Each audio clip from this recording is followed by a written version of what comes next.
keistimewaan kita, seperti privilege juga buat kita, gitu ya. Luar biasanya kita bangga bahwa ketika kita dipanggil menjadi orang Kristen, ternyata itu bahkan dari dalam rahim, dari dalam perut mama kita sudah dipanggil. Itu kebanggaan buat kita. Tetapi di ayat yang ketiga, mungkin bahasa Jawanya eling, ya. Awareness, gitu ya. Kita harus sadar ini bukan sembarangan panggil, bukan sembarangan privilege atau kelebihan apa yang diletakkan kepada kita. Tetapi ayat yang ketiga itu ingin mengingatkan kita bahwa engkau adalah hamba Israel dan olehmu aku akan menyatakan keagunganku. Ini apa Bapak Ibu? Ini mengingatkan kita bahwa pada satu sisi kita bangga sebagai orang yang dipanggil oleh Tuhan, tetapi pada sisi lain kita harus ingat, jangan curi kemuliaan Tuhan. Melalui saya, nama Tuhan dipuji dan dipermuliakan. Yang saya suka, salib dipisah dari mimbar. Bagi saya itu hal yang paling benar. Ya. Jadi melalui saya, salib ini yang dipuji dan dipermuliakan. Bukan dari salib ini saya mendapat pujian. Itu salah besar. Dan kadang-kadang sebagai hamba Tuhan kita tergelincir. Ini bukan hanya kita, penatua, dia akan pendeta dan CPDT, bukan. Karena tadi di awal dikatakan bahwa semua kita ini hamba Tuhan. Kalau kita keluar dari pintu gereja ini, kita masuk dalam dunia kerja, kita berintegritas, bekerja dalam integritas, maka seharusnya melalui integritas kerja itu orang Kristen ya, luar biasa. Ya memang kalau orang Kristen tuh memang kayak gitu, ya udah kasih dia, tempatkan di sini. Biasanya orang Kristen tuh diminta kerja 5 dikasih 10, diminta kerja 10 dikasih 20. Bukan namanya, tetapi orang Kristennya. Nah itu sebenarnya yang benar itu begitu. Jadi bukan pakai nama Kristen untuk mencari pujian diri, tetapi justru dengan diri kita akhirnya Tuhan yang dikenal oleh orang, Tuhan yang dipuji oleh orang. Nah Bapak Ibu dan Saudara yang dikasihi Tuhan, kita lanjut lagi. Saya mengajak Bapak Ibu, mari kita mengupas, karena tidak perlu banyak terlalu menafsir, terlalu manis ayat firman Tuhan yang kita baca pada pagi hari ini. Begitu. Di ayat yang keempat, pelayan Tuhan sebagai hamba Tuhan, kita merasa kita sudah sungguh-sungguh melayani, sampai kadang habis energi, perkunjungan sampai habis akal, orang yang tidak mau ke gereja lagi, mendamaikan orang yang berkonflik, kita sudah berusaha memakai banyak metode manajemen konflik, tetapi tidak berhasil. Kadang kita berpikir, kalau saya pribadi kadang saya berpikir, kenapa ya Tuhan?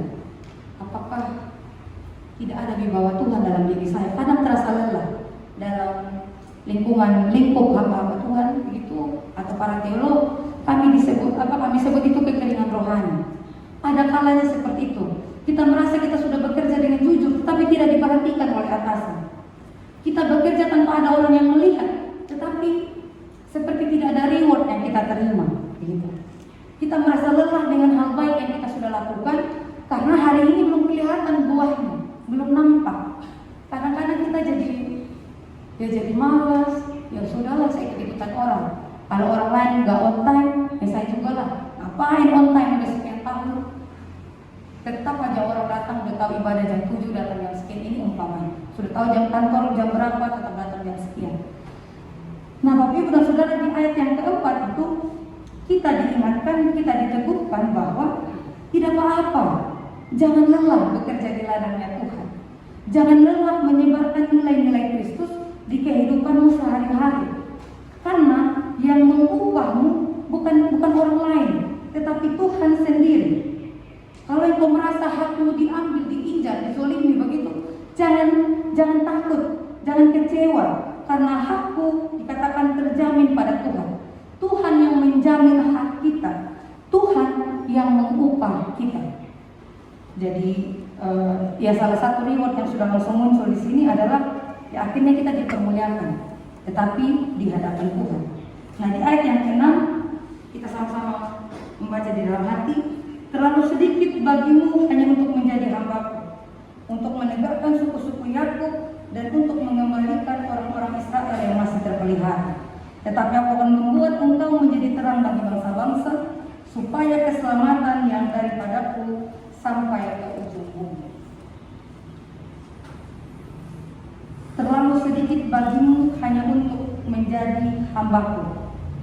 ya, untuk menegakkan suku-suku dan untuk mengembalikan orang-orang Israel yang masih terpelihara. Ini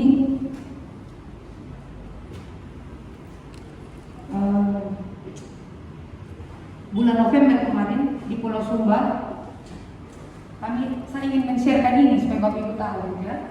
Habis pertemuan di Sinode, saya berkhotbah, Bapak Majelis maju menyampaikan bahwa hati-hati, di Sumba ini sedang dibangun pondok pesantren. Awas, nanti kita diislamkan. Saya tidak punya hak untuk menegur, karena kondisi saya seperti ini sebagai CPD. Saya orang yang kalau di GKS, GKS-nya orang yang datang dan pergi. Tetapi Bapak Ibu, saya sedih, saya kecewa. Yang langsung terlintas dalam pikiran saya itu Lebong Siaran di tempat kanan saya di Palembang. Seperti itu keadaan GKS-BS Siloam di wilayah Lebong Siaran. Dan saya berpikir mungkin di dalam masjid-masjid para pemimpin-pemimpin ibadah tidak mungkin begitu, sedang berbicara seperti itu. Nah, makanya di waktu Natal, ketika saya mendapat kesempatan untuk menyampaikan firman dan arahnya tentang inklusif terbuka, pelayanan yang terbuka, ini pas, gitu ya, menyampaikan. Nah, karena itu Bapak Ibu, bagus sekali tema kita hari ini, manis sekali ayat yang ke-6. Terlalu sedikit bagimu hanya untuk menjadi hambaku, hanya untuk menegakkan suku-suku Yakub, untuk mengembalikan orang Israel yang masih terpelihara. Terlalu sedikit bagimu hanya memfokuskan diri kepada pelayanan yang bersifat internal. Terlalu sedikit bagimu hanya mau mengumpul dengan sesama orang Kristen. Terlalu sedikit bagimu hanya men-sharingkan bagaimana kamu mempertahankan rumah tangga yang tidak mudah itu hanya kepada teman-teman persekutuan. Terlalu sedikit Bapak Ibu dan Saudara. Seharusnya belajar terbuka, berani berbagi, berani bergaul, berani menerima. Tidak hanya sekedar inklusif, kalau Duta Wacana mengajarkan bahkan sampai tahap tertentu merayakan perbedaan. Tidak hanya sekedar menerima perbedaan, tetapi merayakan perbedaan itu. Saya keriting dan coklat, Bapak Ibu putih dan rambut lurus misalnya. Kita rayakan perbedaan. Sampai pada tahap yang seperti itu, titik yang seperti itu. Terlalu sedikit. Kenapa Bapak Ibu dan Saudara? Ini masalahnya masalah. Kalau kita menyempitkan pelayanan kita, menyempitkan pandangan iman kita, itu problemnya, masalahnya itu bukan masalah yang bersifat horizontal saja, tetapi itu masalah vertikal dengan Tuhan. Bapak Ibu, ketika kita membuat membangun cara berpikir bahwa yang harus saya kasihi hanya orang Kristen, hanya suku Jawa, atau hanya suku Sabu, atau hanya orang-orang tertentu. Nah, sebenarnya kita sedang bermasalah bukan dengan orang, kita sedang bermasalah dengan Tuhan. Karena kan orang mengenal Kristus itu kan melalui kita. Sehingga ketika kita menyempitkan paradigma kita, cara berpikir kita tentang iman, kita telah secara tidak langsung, ini permasalahannya adalah kita telah mengkerdilkan Tuhan. Kita telah menciptakan Tuhan dan memperkenalkan Tuhan yang kasihnya itu pandang bulu. Lalu tanpa kita sadari nanti kita lupa bahwa kepada tetangga yang kita benci sekalipun ada nafas kehidupan yang dia terima. Ketika kita tidak mengasihi dia, kita sedang lupa bahwa Tuhan itu juga adalah Tuhannya, Allahnya. Memang tidak ada di dalam bacaan ini, belum sampai. Tetapi nanti Tuhan itu Allah yang luar biasa. Pada di ayat yang ke-6 ini, dia bilang terlalu sedikit bagimu. Kamu harus menjadi terang untuk bangsa-bangsa sampai ke ujung bumi. Nah, sampai ke ujung bumi ini tidak pandang. Suku, agama, golongan, partai politik itu sudah tidak pandang. Yang penting sampai ke ujung bumi. Nah, apakah Tuhan melakukan itu? Dia melakukan. Akhirnya Bapak Ibu, di Trito Yesaya, bagian yang ketiga, akhir. Raja yang dipilih untuk membebaskan bangsa Israel dari Babel itu orang mana? Bapak Ibu tahu? Orang mana? Bangsa, raja dari mana? Dari bangsa mana? Raja Persia. Bukan orang Israel. Siapa namanya? Iya, Kores.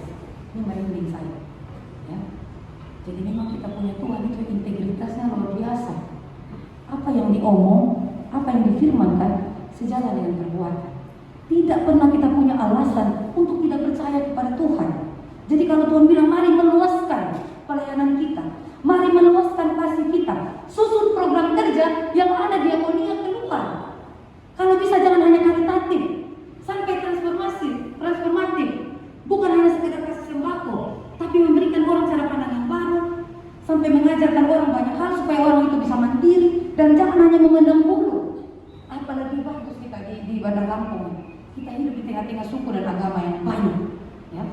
Sehingga ayat ini pas. Tuhan tunjukkan akhirnya. Tuhan tidak hanya sekedar omong. Terlalu sedikit itu tidak. Dia lakukan.